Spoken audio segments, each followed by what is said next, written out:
Good afternoon, everyone. You are very welcome to the HSE Health and Wellbeing's webinar on alcohol's impact on the immune system and brain. The panel will be delighted to receive any questions you may have. Please use the Q&A feature located at the bottom of your PC or laptop screen. If you're using an iPad, you will find this feature located at the top of your screen. Without further ado, I will now hand you over to your MC for today, Dr. Aisling Sheehan, National Lead HSE Alcohol and Mental Health and Wellbeing Programmes. Thank you. Good afternoon, everyone. I'm really pleased to welcome you all today to the HSE Health and Wellbeing's webinar on alcohol's impact on the immune system and brain. And thank you so much to you all for joining us today. This week is European Alcohol Awareness Week, and we know that alcohol causes numerous illnesses and diseases and can cause such a wide range of illnesses and injuries such as cancer, type 2 diabetes, liver disease, etc. And this year, we really want to spotlight the role that alcohol can play in our immune systems and brain. So we're really delighted to be able to focus on these two topics today. But we also want to highlight during European Alcohol Awareness Week the importance of public health measures for reducing alcohol harm. So things like reducing the availability of alcohol, increasing the prices, and reducing alcohol marketing and advertising. So before we begin, I would like to alert you to a change in our programme today. Unfortunately, Dr. Helen McMonigal from the Alcohol Forum is unable to join us and participate in today's webinar, but we will be sharing a video that Dr. Helen McMonigal and her colleagues at the Alcohol Forum have produced, and we hope we'll be able to arrange something in the near future with Helen to share her important work in this area. We're going to have a little bit more time, therefore, for our two speakers and for our Q&A session at the end. And before I introduce you to our first speaker, I would like to invite you to participate in a poll. We have two questions for you that we'd like you to consider. And these are completely anonymous, but we will share the findings at the Q&A session at the end.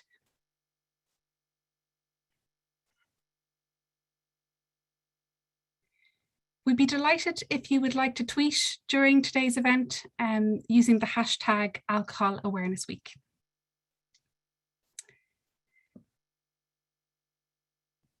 Okay, just give you one more moment now to complete the poll. So I'm really thrilled to introduce you now to our first speaker. And that's Professor Cliona O'Farrelly, who is a professor and chair in comparative immunology at Trinity College Dublin, and she's going to speak about the alcohol and the immune system. And I think the COVID-19 pandemic has made us all really acutely aware of our immune systems and the importance of protecting them. So we're really thrilled to hear from Cliona today, and she's an eminent expert in immunology and has a background in comparative liver and cancer immunology. And her research focuses on the immune response to viruses and how it mediates resistance to viral infection. She has served as co-chair as well of the Department of Health's COVID-19 Research Expert Advisory Group. So really thrilled to have you here today, Professor Cliona. Thank you. And you're just on mute there, Cliona, if you want to unmute. Thank you. Extraordinary. After 18 months of this. Thank you, Aisling, and good afternoon to everybody. As Aisling said, I'm an immunologist. I have a PhD in immunology, and I'm not a medical doctor. So I'm coming at this completely from the scientific point of view. But I got tremendous interest in the immunology of the liver when I worked as director of the research labs in St. Vincent's Hospital. And I took up that post in 1993, which was the year of the first liver transplant. And we set up a program in liver immunology, which at the time everybody said didn't exist. And we made a whole lot of discoveries that are really important to our understanding of how the liver responds to viral infection and to cancer, and about the immune system. And so that's where my background comes from, why it's relevant to this. Sorry, I was pressing the wrong button to go forward. So even though I've only 20 minutes, I'm going to try and do an awful lot. We're going to talk a little bit about how alcohol increases susceptibility to disease and how most of those diseases are mediated by the immune system. Tiny little introduction to the immune system. Then we're going to talk about alcohol and gut health, the liver and the immune system. alcohol, inflammation and liver damage, and then a little bit about fat. And I'm going to end up with a few suggestions. And again, another little introduction I should make. I absolutely love alcohol myself. I like nothing better than my glass of wine. But I have been really aware of how too much of that liking can be damaging. And this is very well known now, that clinicians have observed over the years that excessive alcohol consumption, but by that is meant 14 units a week. We might have some conversation around what this actually means, but that excess alcohol consumption is associated with increased susceptibility to lung infection, for example, COVID, acute respiratory distress syndromes, sepsis, alcoholic liver disease, of course, certain cancers, higher incidence of post-operative complications, slower and less complete recovery from infection, and poor wound healing. And we know that the immune system has a critical role in every single one of these. And so one of the reasons why we're more susceptible to these conditions is because our immune system is compromised. And this review is a very useful summary of all of these things. So yes, the immune system plays a role in each of these conditions.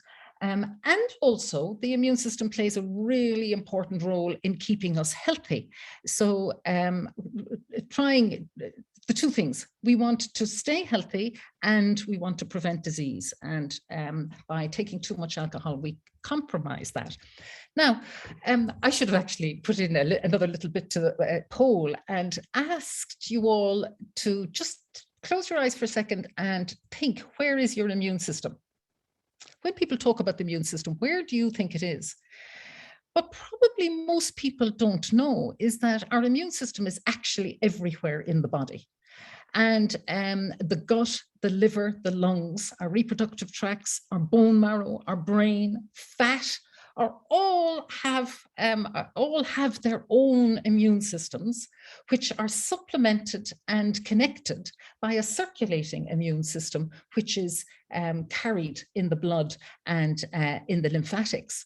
So it's an extraordinarily extensive system and extraordinarily complicated. And it is made complicated by the fact that it functions in these very diverse places. And we know that alcohol can affect immune systems in all of those. But for today, I'm just going to mention, give you a tiny little glimpse of what it does in the gut, the liver, the fat, and the brain. And one of the first things that most of us will have experienced at some stage, those of us who drink alcohol, we know that alcohol increases gut permeability. I'm going to mention that in a few minutes, but it also changes the gut microbiome. And we know that our gut microbiome is essential for good health. But it also, the gut microbiome contributes to controlling the immune system in the gut and in the liver. So those changes in the microbiome themselves can alter the immune response.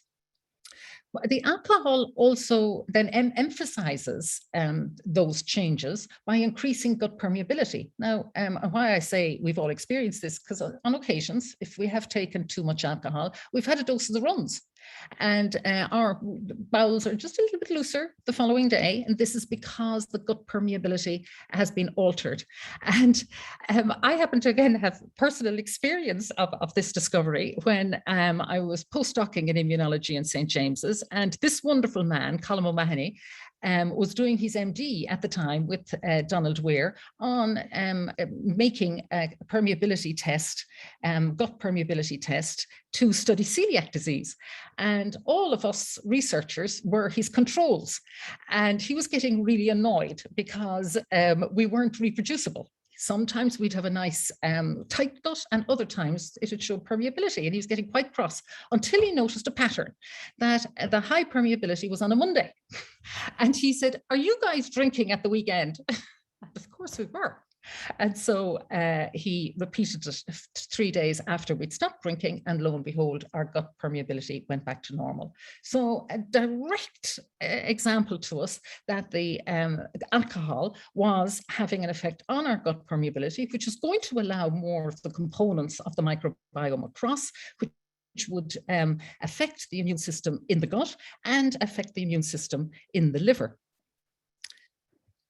So the liver is this amazing organ which is able to put up with so much difficulty. It's very large, and what many of us often don't really, and I certainly didn't know until I went to Vincent's that time, is that, or had forgotten, it has a massive blood supply coming from the arterial blood. 20% comes from the arterial, from the lungs, but most, 80% comes up in the portal tract from the gut, bringing all the nutrients, but also bringing degradation products and other debris.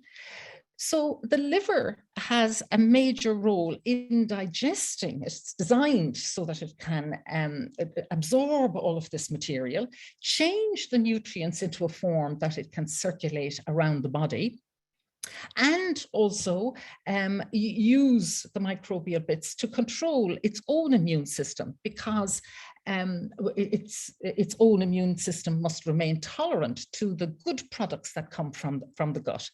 So the primary functions of the liver is that it has a major role in metabolism. You all know that it secretes bile. And the other thing is, major function is that it detoxifies toxic products, alcohol being one. And during its function of detoxifying alcohol, as you know, we use it as a disinfectant. It kills bugs, so it kills our own cells as well. Or it can if there's too much. But during the detoxification process in the liver, there is the production of chemicals which stimulate inflammation in the liver. And we know that our liver can process maybe 1 unit an hour or an hour and a half. So when there's excess, then there's buildup of those toxic products, which stimulate inflammation and also have effects around the body, in particular the brain, which you're going to hear about later. We also know that the liver is a major organ in the systemic immune response, and I'll mention that in a little bit more detail in a minute. It's also is able to have make tolerance to ingested proteins, because it's really important that we don't make an immune response into what is harmless, but that we remain capable of responding to dangerous or toxic things like viruses or cancer cells. And so we know that the liver has a unique cellular environment with a lot of regulatory of myeloid cells of the immune system, myeloid cells and lymphocytes, which do that. We also know that the liver, we know that the liver plays a major role in what we call the systemic immune response. So inflammation starts in one place in the body if infection gets in, and sometimes there's enough of an immune response just in that place to get rid of the stimulus. If it doesn't, then it's the liver that tells the rest of the body that there's an infection somewhere. The liver detects inflammatory proteins that come from the immune cells at the site of attack.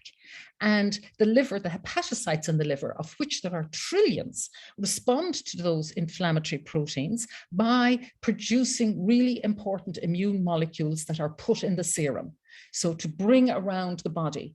And these immune molecules, which include complement and acute phase proteins, words you wouldn't have heard before, are cytokines, but it's just to give you an idea of the diversity of the immune molecules that our hepatocytes produce during an inflammatory response, will emphasize for you how important the liver is and the hepatocytes in the liver in mediating our normal immune responses.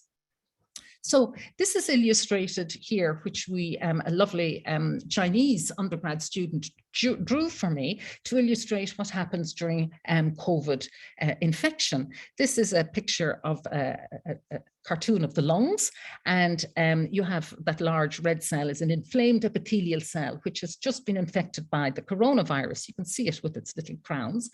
And the epithelial cells start to react against the virus, and viral particles are picked up, and so the local immune system gets activated. Now, in some people, we know that's enough of an immune response to kill the infection, and those people don't get sick. They don't feel sick.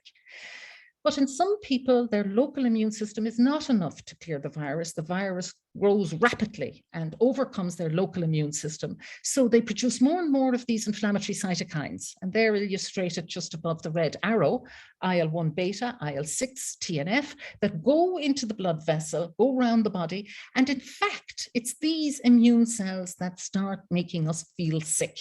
They go to the brain, they go to the bone marrow, and they go to the liver.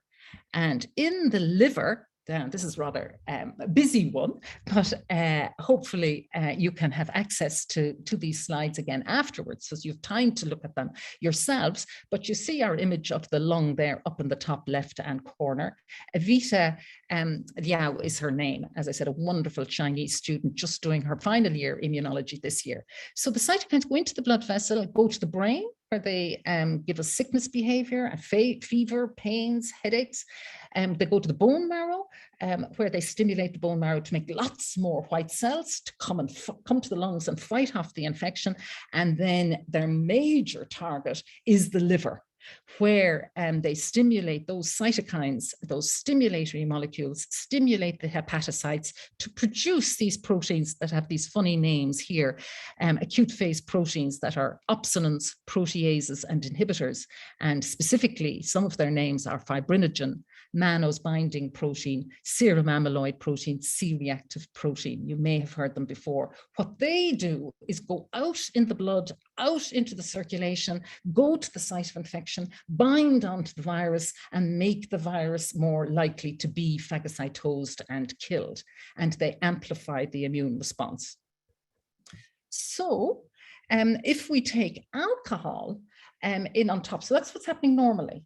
But if we take alcohol in, as I said, it produces, or at least the detoxification of alcohol leads to the production of a toxic side product, which stimulates inflammation in the liver. And if we keep taking the alcohol, and particularly to keep taking excess, then the build-up of its inability to cope with all of that alcohol leads to a whole variety of side effects. The first is laying down of fat, and I'm going to come back to that. And the combination of those toxic proteins and the excess fat in the liver keeps stimulating abnormal inflammation, too much inflammation, and that causes damage to the hepatocytes, and it causes wounding and scarring, which leads to what we call fibrosis. And the fibrosis is what starts, is the liver pathology. Now, the liver is such an amazing organ that most of us can have some fibrosis without any damage, without any long-term disease. But if in some people, the buildup of the fibrosis and this wound healing and the scarring ultimately leads to cirrhosis and liver failure, and in some people to cancer. This is illustrated in another form here, where the chronic injury that comes to the liver can be through viral infection, or here, as we say, due to alcohol, or the deposition of fat due to excess calories during the diet. And the early fibrosis can stop the liver from being flexible and being able to respond really normally and healthily to a stimulus like a viral infection. And as I said, the only thing that can be done for end-stage liver disease is a replacement liver.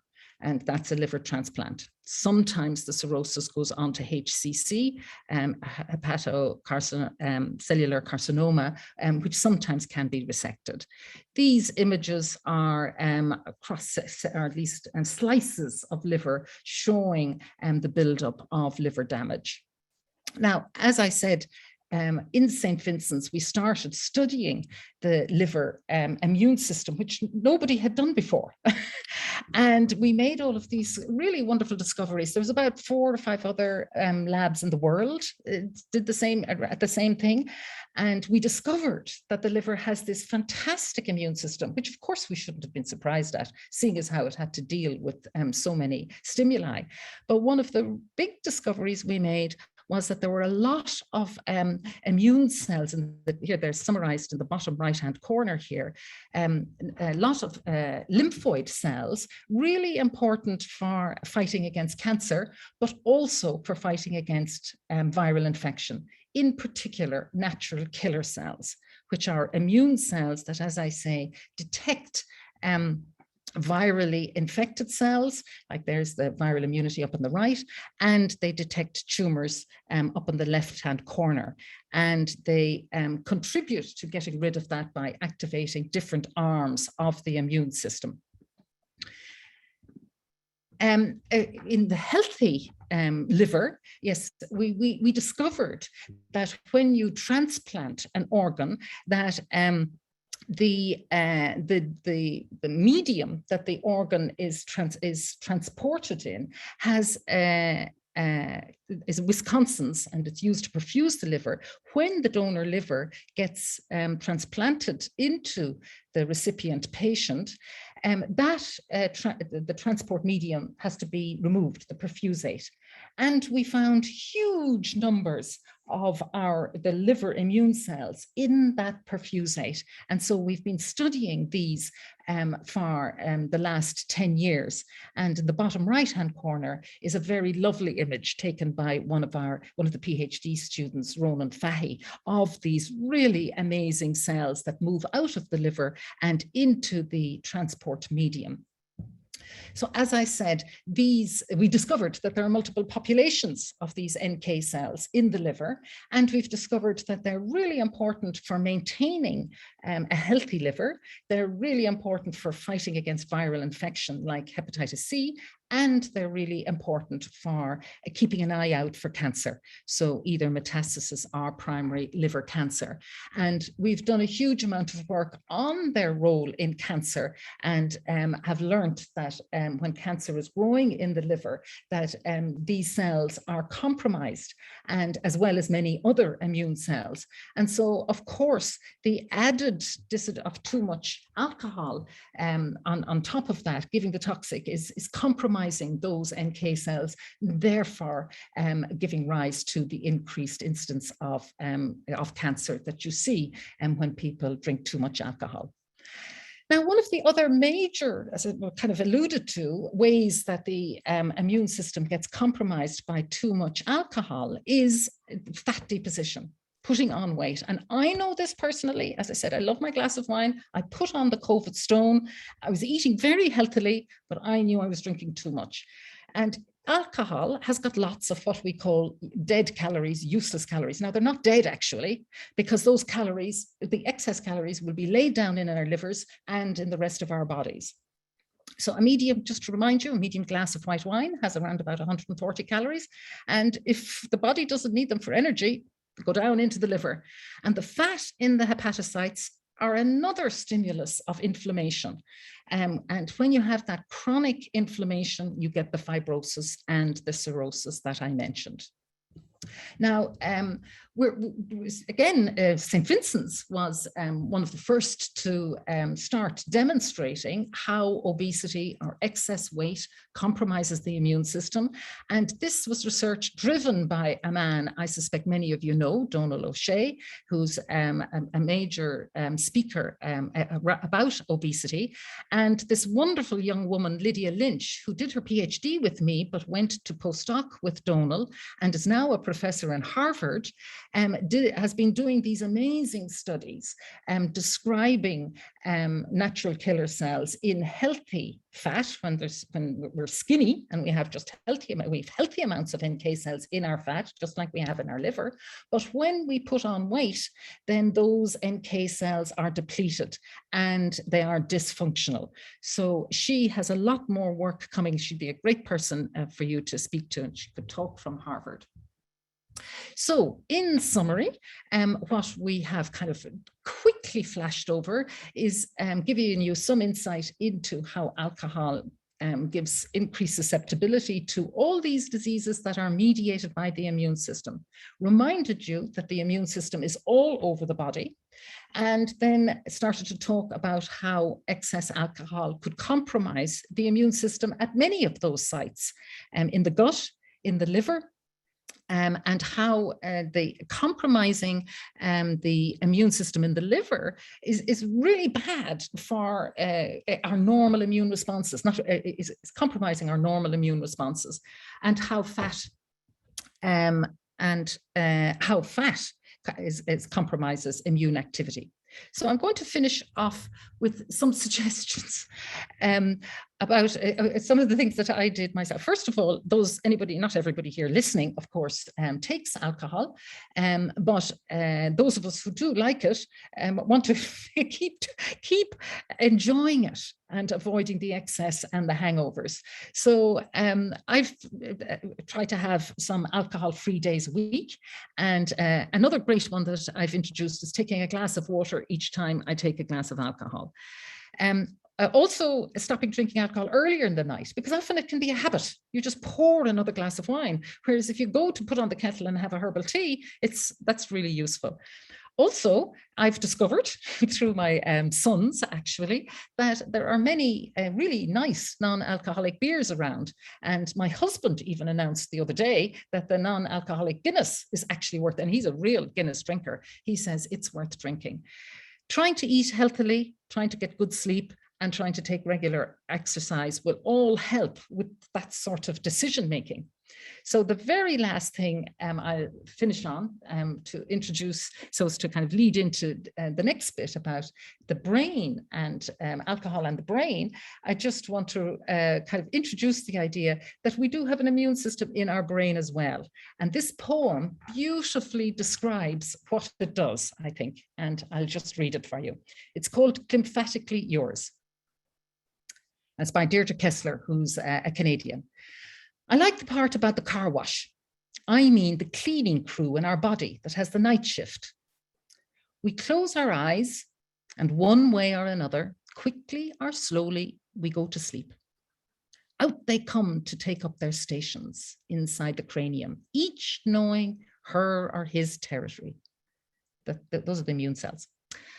By dawn, all done, neural waste removed, remains of the day flushed into the circulatory system, toxins making their way to the liver and thence out to sea, in a manner of speaking. Oh, the delicate pumping of cerebral spinal fluid through the space around our brain cells. How soothing. All the dregs and bits removed. Fresh as a daisy cells, clickety-clack, sparky-spark. Neurons ready to jump when we open our eyes. Good morning. Thank you very much.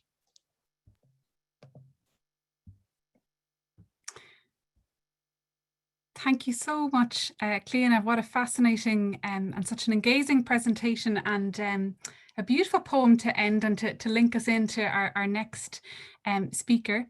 And thank you as well for those really practical tips. I see some questions coming into the Q&A function, and we'll hopefully answer as many as we can later on in the session, but please do keep your questions coming.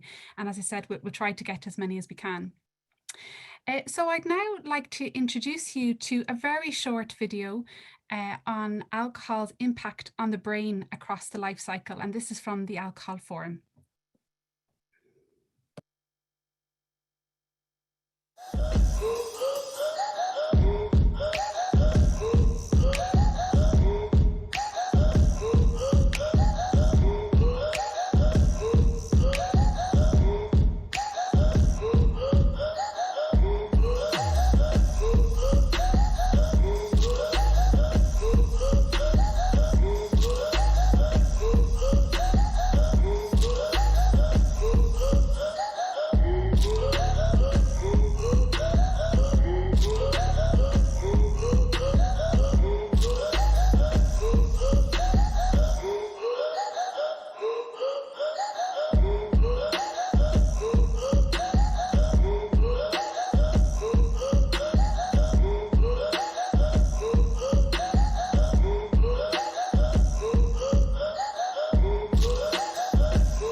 sure you'll all agree that was a really powerful video just showing the impact of alcohol on the brain across the life cycle. And we've shared in the chat some resources from the Alcohol Forum that you might be interested in having a look at, and some resources on alcohol-related brain injury and on young people and protecting their brain as well.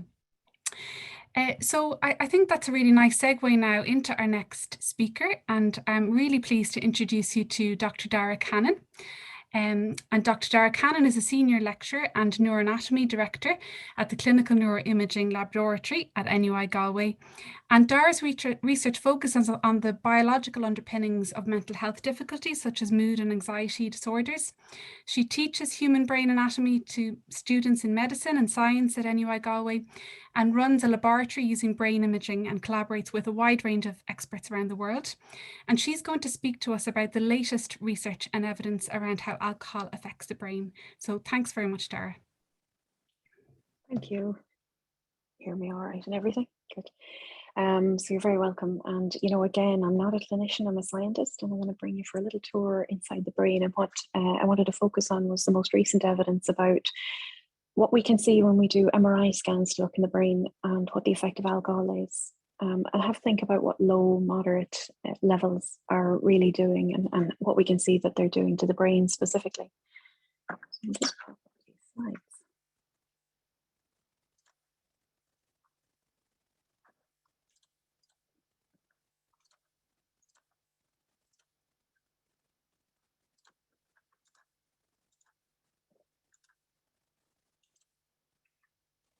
Great. So we heard a very eloquent description really of how alcohol moves around the brain, and it is a very small molecule. It's technically ethanol. The alcohols are a group of substances, and in particular it has 2 carbons, so it's ethanol and it's small. And I'm emphasizing that it's small because that is one of the features that causes it to access more areas. And as Prof. Farrelly very nicely described it, it hijacks the main transport system of the body, the blood, and thereby gets everywhere. So I'm going to kind of ignore more of the regions of the body and really focus in on the brain.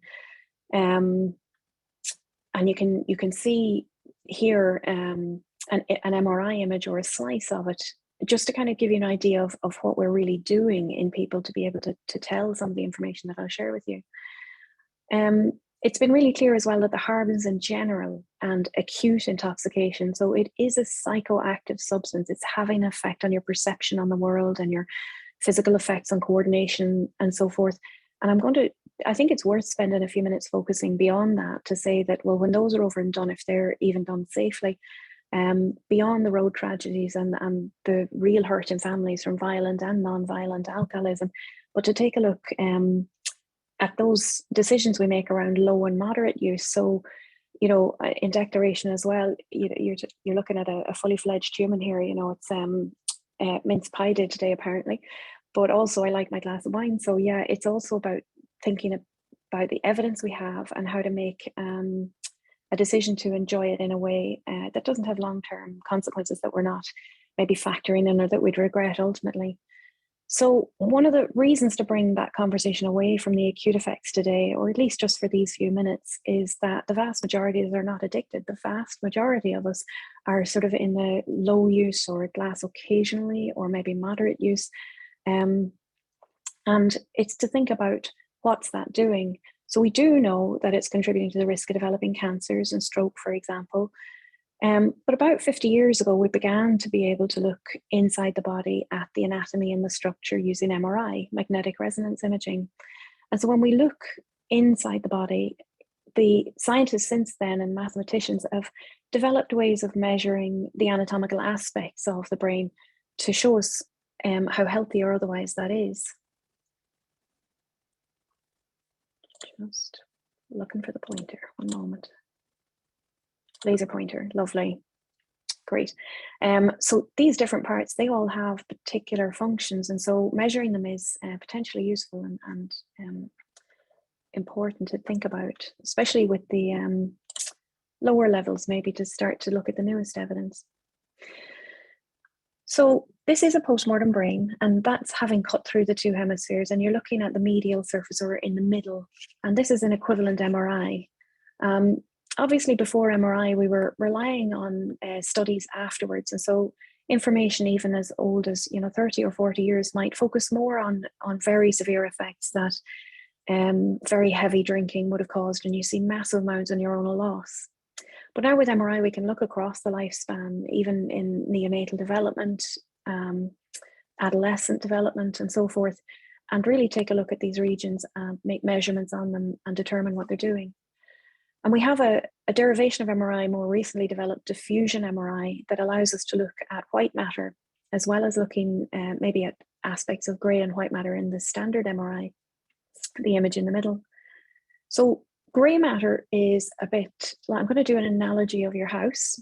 And the grey matter is a bit like you're in a room having a chat with someone else. It's where the communication between the neurons happens. So it's the neurotransmission. So these would be gyri, like the one I'm pointing out now, and it'll have a particular function, and communication occurs in there. And then to get from one room to another, you need to actually go through a corridor. And so this would be analogous to the white matter. And over here we can see a computerized reconstruction of the white matter tracts. So the means by which signals or communication in particular areas, grey matter areas or rooms, would get from one area to another. So for example, down here, you might understand something I'm saying, and then there's a tract that brings it around to an area where you might produce speech or understand the words that I'm saying. I think that we forget as well, one of the reasons that you climb a mountain with 2 pairs of socks on is so one sticks to the shoe and one sticks to your foot, and you don't get blisters. You reduce the friction. And you know that of the heart because it moves, and there's 2 layers around the lungs because they inflate and deflate. But I think that we forget oftentimes in the brain. Give me 1 second.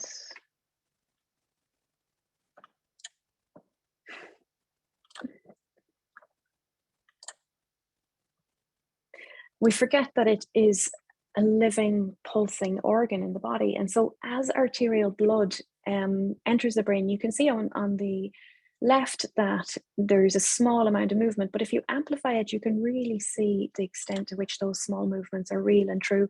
And we do have a bilayer around it, the meninges, those that are inflamed in meningitis, for example, that protect it and give it some buoyancy and robustness to that friction and movement.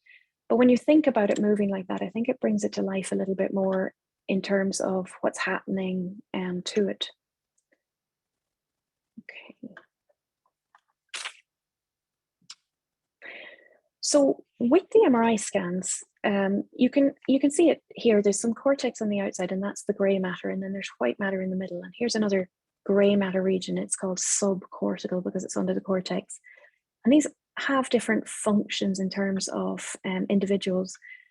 And there are algorithms that can grow and detect the edge of the white matter and the beginning of the grey matter and draw a line on that, and then grow and detect the edge of the grey matter in a red line here.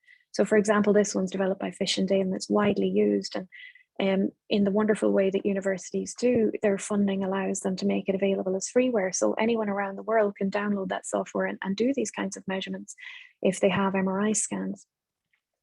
And so you can measure the thickness of cortex in particular locations, and their function in particular locations is reasonably well known to us now as well, especially as a network. And take a look then at that cortical thinning. And this is something that I want to show you the effect of alcohol on. So the thickness of cortex could be driven by the number of neurons there, their health and well-being, whether they have a lot of dendrites, or this beautiful word arborization, like an arbor, which is the space that the branches of a tree take up. And similarly, the neurons have a degree of arborization, which obviously means that they're going to be more connected than if they shrivel up and have less of these tree-like branches. And so the health or thickness sometimes can be related to a loss of the integrity of those grey matter regions. Marcus Rakel, who produced a review, and the links are at the bottom, and you can see the image on the right, really initially a long time ago began to show that if you pop someone in a scanner and you ask them to feel sad or feel guilty or feel happy, the different sets of brain regions were active at those times, really disentangling for us that neuroanatomy that underlies emotion or function in a person. And more recently, we've gotten better at doing this while the person's feeling the emotion and thinking about which regions are more connected to each other. So here, for example, the default mode is one particular network that goes quiet when we're doing things, if we're paying attention or doing a task, like paying attention, say, for this dorsal network in the bottom right, or salience. That means the degree to which something might attract our attention. So if you alter, for example, the network for salience, for your ability to attend to something important and distract yourself from something else, then that salience network, for example, could be impaired, and habit forming can happen, and certain things can distract your attention more than others. So these networks then are something that are the functional part of MRI, where we look at the activation in the brain as someone's thinking or feeling. The change in their oxygen level in the brain gives us a sense of how the brain is working in the networks and how this could be altered by alcohol intake. Functionally, though, if you look at this lateral surface of a postmortem brain from our wonderful donors who collaborate with the anatomy departments and universities around the country to help with medical education and science research, you can just functionally see on this gyrus, it's a temporal lobe, and in this one you have primary auditory cortex. And over here we have angular gyrus involved in understanding the meaning of words. Over here, the production of speech, and a whole map for the body along this one, where the lower limb would be here, and the tongue and face would be here, the hand would be here, and there's more cortex for those regions of the body that need more dexterous control. And as you develop skills or learn new things, more cortex can be taken over. It's a massive message of hope there, in the sense that cortex will specialize to what you engage in. And small messages of hope that abstinence from alcohol, there would be a degree of recovery. So what I've got here now is a QR code. And if you want to, you don't have to do this, but you can point your phone at that and it'll bring you to the HSE Ask About Alcohol page, particularly their drink calculator. It'll give you a chance to just see whether you're in the low, moderate or high range according to the official regulations, or guidelines, I should say, sorry.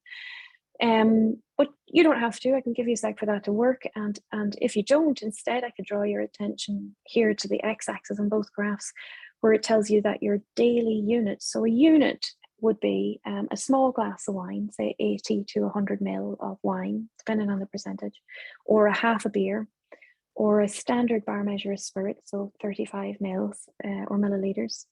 And so if you have none, you can watch the first area here. If you have one or none on a given day, versus if you have one or two a day, so you're getting slightly more continuous use here, or two or three, and so far on up to, say, more than 4 units each sitting.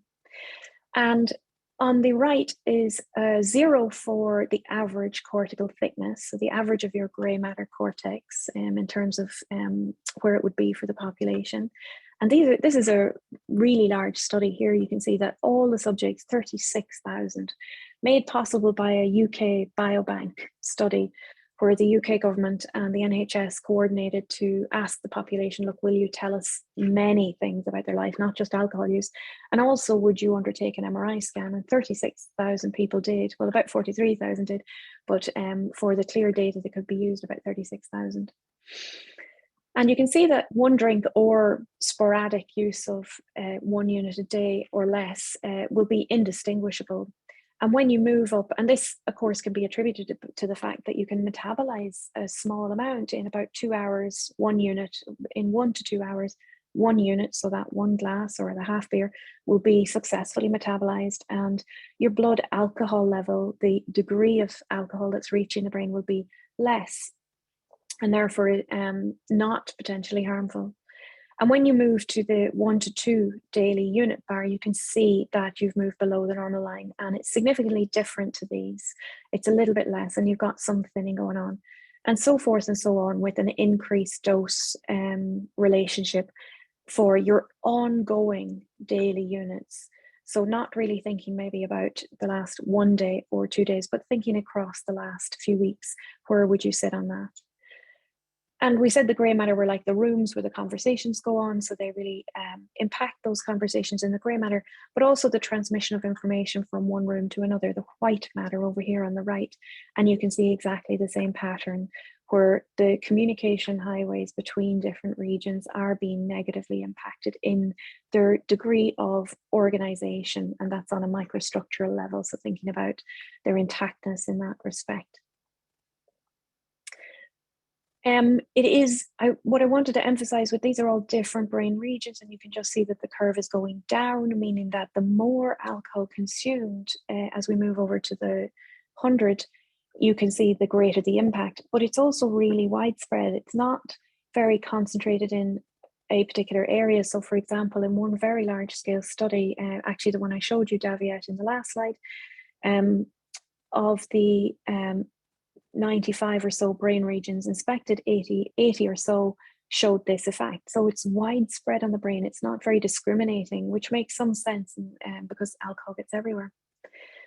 So it's associated with less grey matter regionally and quite widespread manner across the brain. Binging stood out as contributing to even more of this effect. So more units in one sitting, or binge drinking, was more harmful. So if you do binge, but you averaged across those units, it's still potentially more harmful than, say, spreading it out.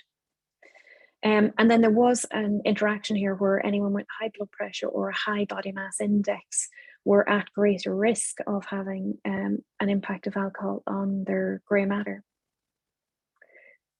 This was to pull out the white matter. So these regions that I'm pointing to now in the graph on the left, they're white matter regions. This is the major way that one hemisphere communicates with the other hemisphere, for example, called the corpus callosum.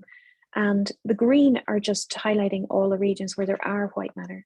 But the red and the yellow are showing you where the alcohol caused or had an association or negative relationship where the integrity of that white matter was reduced.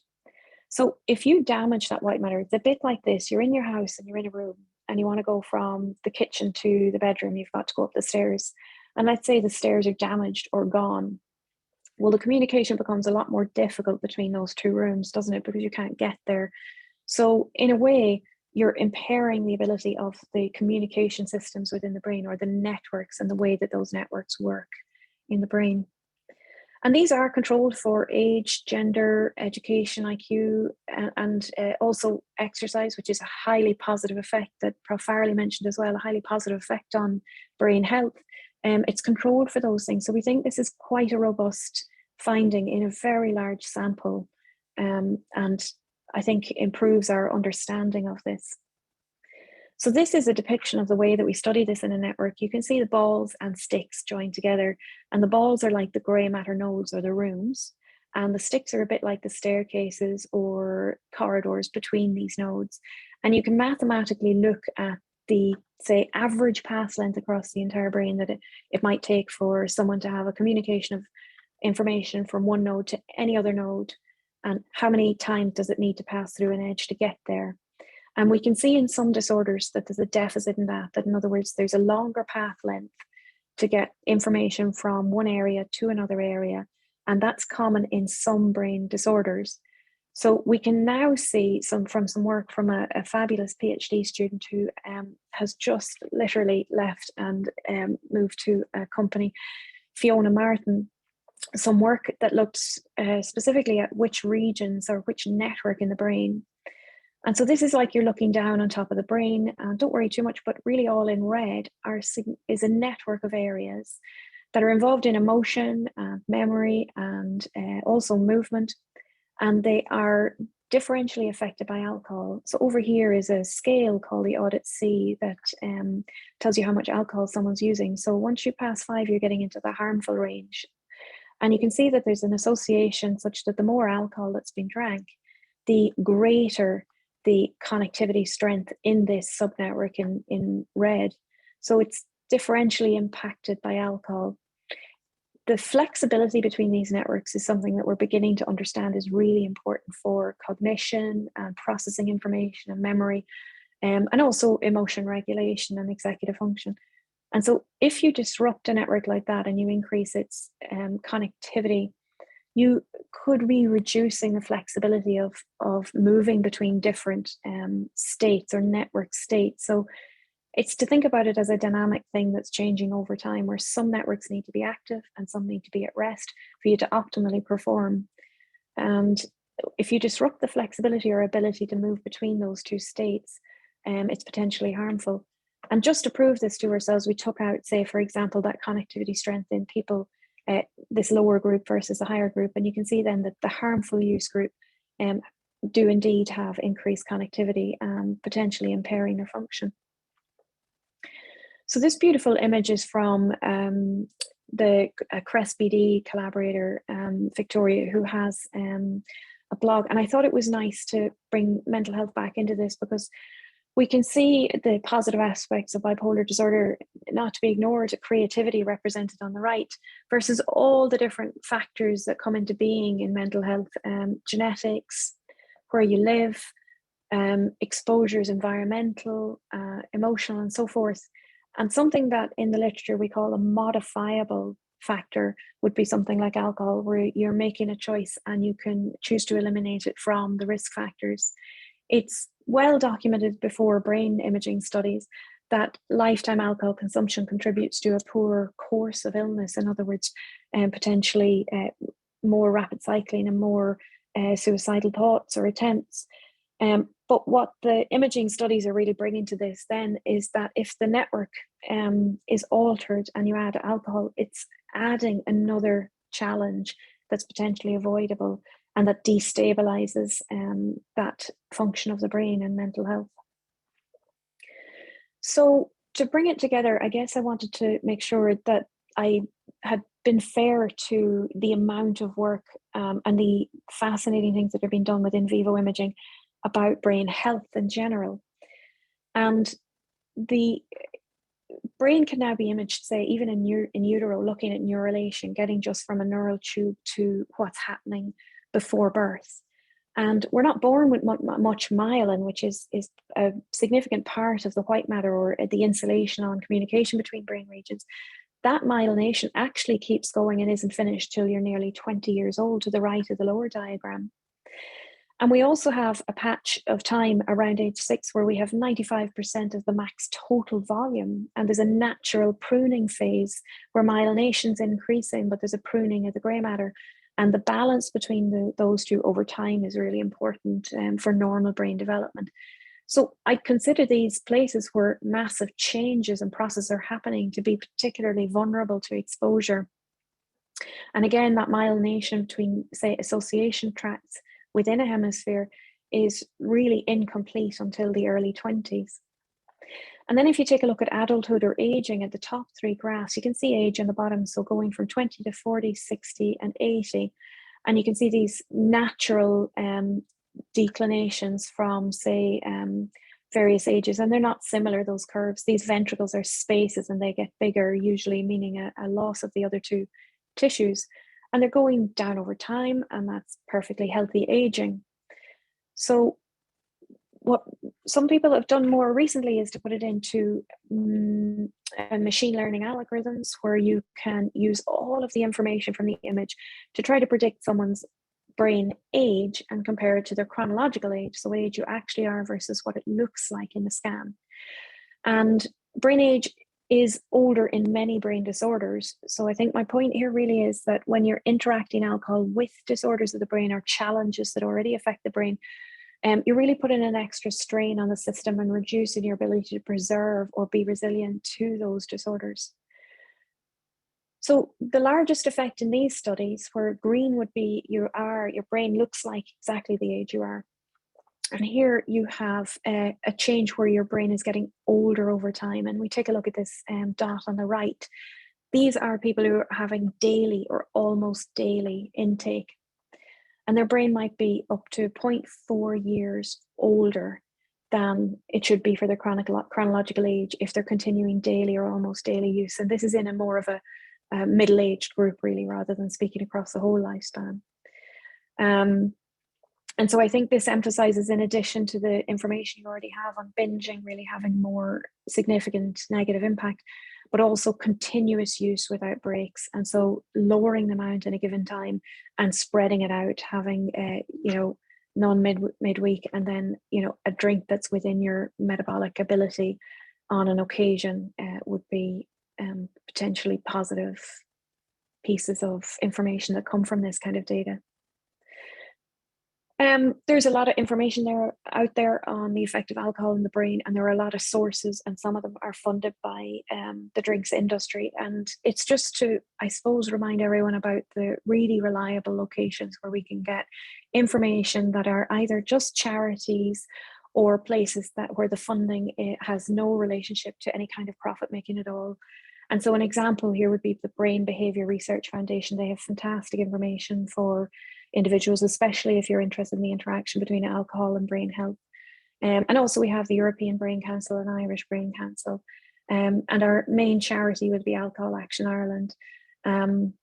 And so you can kind of see now, I think, that even low levels, sort of beyond what your normal metabolism can handle, will have a negative effect on the brain. You can see that the cortex thins and that the white matter is reduced in its microstructural organization to an extent.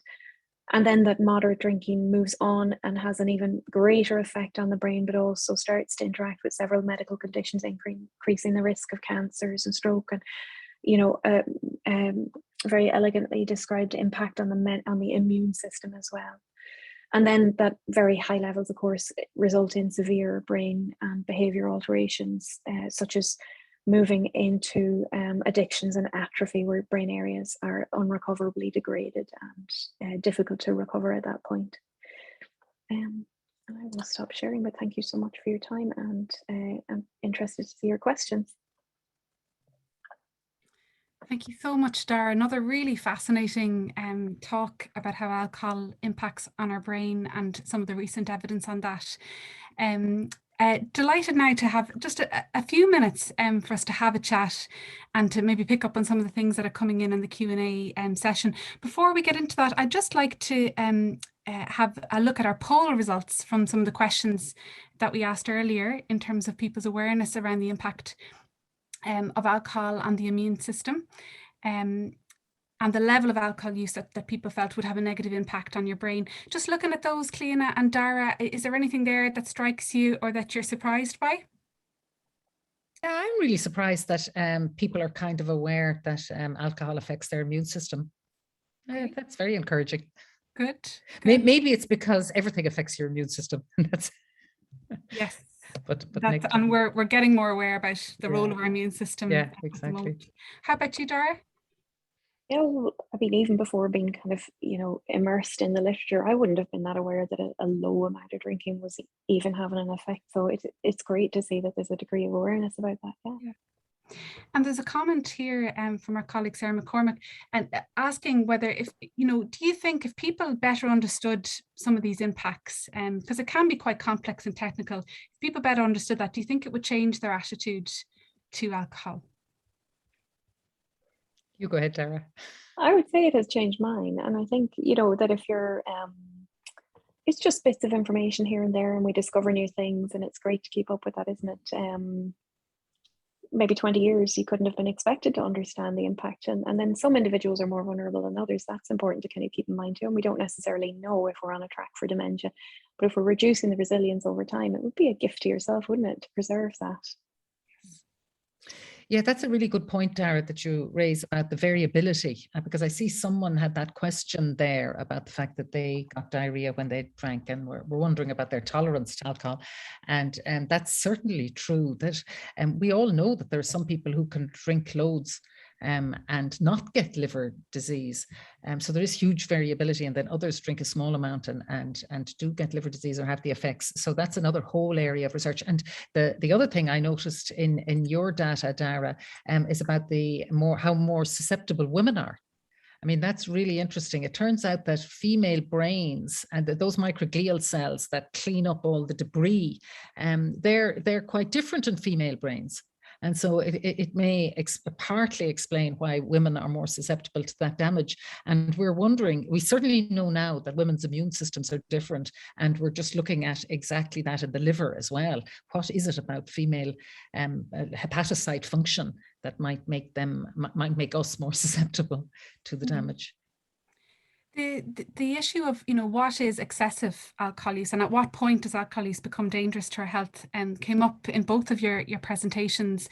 And struck by Cliona, you were talking about the research talking about it. I think it was more than 14 units or standard drinks, as we'd refer to that in Ireland. And Dara, in terms of brain health, I mean, very low amounts, you could see the difference there. So I suppose what does that mean for us in terms of how much alcohol we should be drinking on a weekly basis?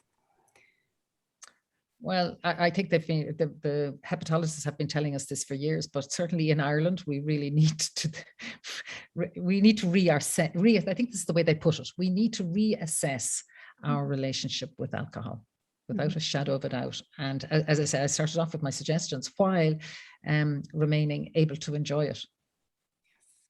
Yeah, I mean, I'd say the same thing.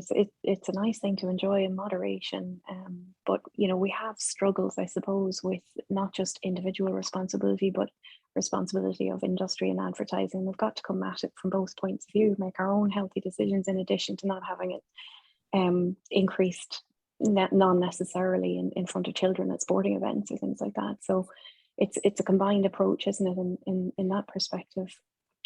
Definitely, the public health measures are really critical. Can I also just very briefly ask you about binge drinking as well? It's just come to our attention that I'm not sure if you're aware of it, that there's some students engaging in 12 nights of Christmas that I think is starting today, where they're planning on going to 12 pubs for 12 nights. And I think some social media images are rising around that at the moment. Can I ask what kind of impact that level of binge drinking or heavy episodic drinking has on our immune systems and our brains?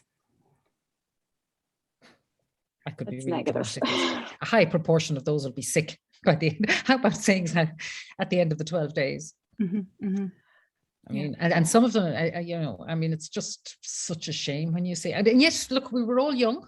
We've all done foolish things, so I'm not going to get up on my high horse and say they shouldn't be doing it, but just...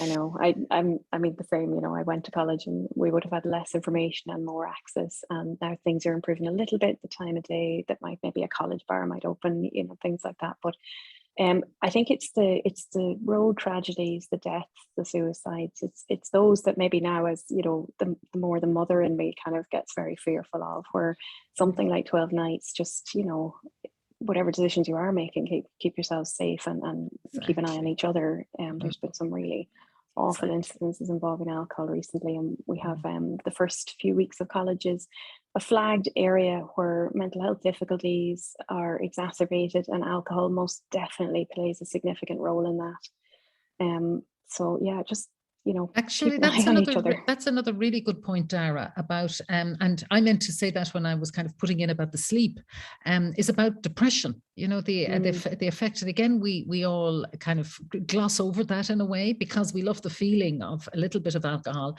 and then are inclined to deny the fact that the following day when you're tired, that's often when you're depressed. So I think people who are suffering from mental health issues and anxiety, that alcohol is not the thing that'll help.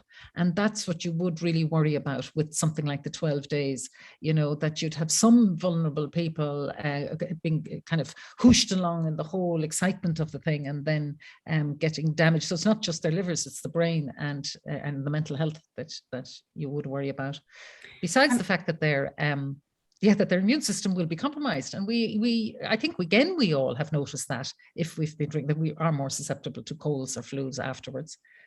And we do, as you say, we don't in any way want to single out young people. I mean, we know heavy episodic drinking, binge drinking is common right across the life cycle. So really important to highlight that. And just a couple of quick fire questions, if I may. We unfortunately won't get to cover all of the questions in the chat function. But just a question here from Sarah Boyd in TU Dublin, who's actually attending with her third year pharmaceutical healthcare students. So you're all really welcome, delighted to have you. And she asks, Cliona, should people with COVID avoid alcohol completely? Well, she's two things in the question. Common variable immune deficiency as well.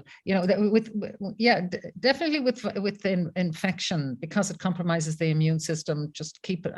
Again, I would never say none. I'm not going to say that. I mean, if I was a clinician, I would say absolutely none. But I think it's very can be difficult for people. So certainly reduced, but I'm not sure why she put in the common variable immune deficiency thing, because maybe it's because that's a bit more a vulnerable person, and or somebody with the immune deficiency is going to be even more vulnerable, and so therefore you don't want to compromise any. But really, it's the excess. It's very like Dara's data, and moderate amounts won't have a major impact. And I see there are some queries coming in around, what are the low risk weekly guidelines?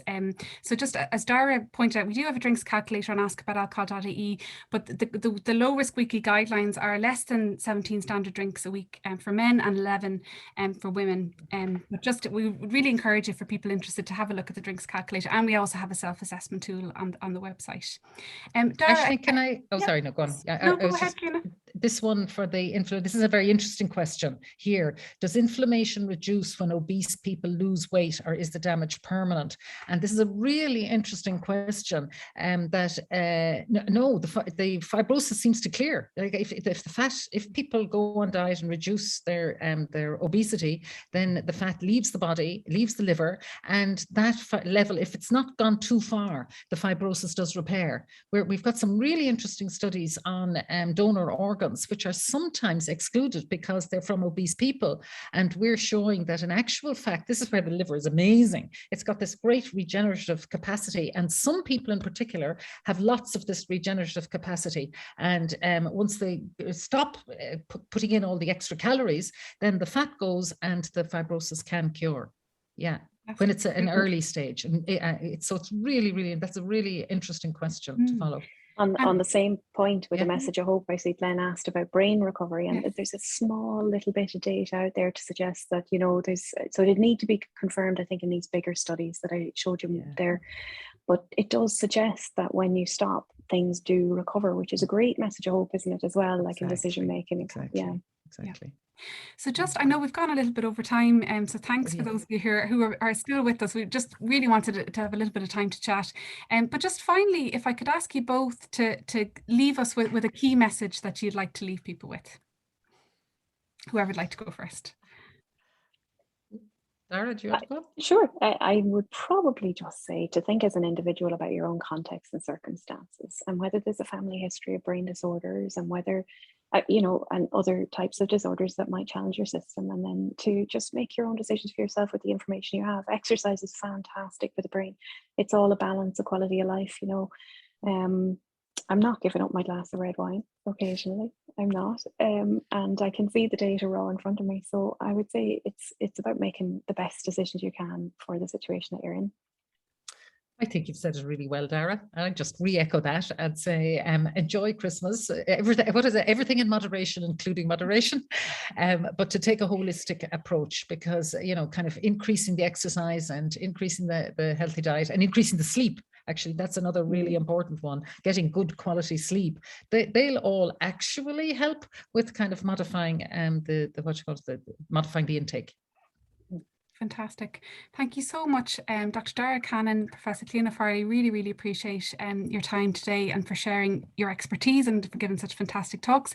I'd like to thank everyone for participating in today. We will be sharing a recording and the slides and some resources, and we'll also be sharing with you a post-webinar survey, and we'd love to get your feedback on how you found today and any suggestions for future events. So thank you all very much. A big thank you as well to IMS Media, who've been supporting us today, and to my colleagues in the HSE, Noreen Turley and Marion Rackard. Thank you very much.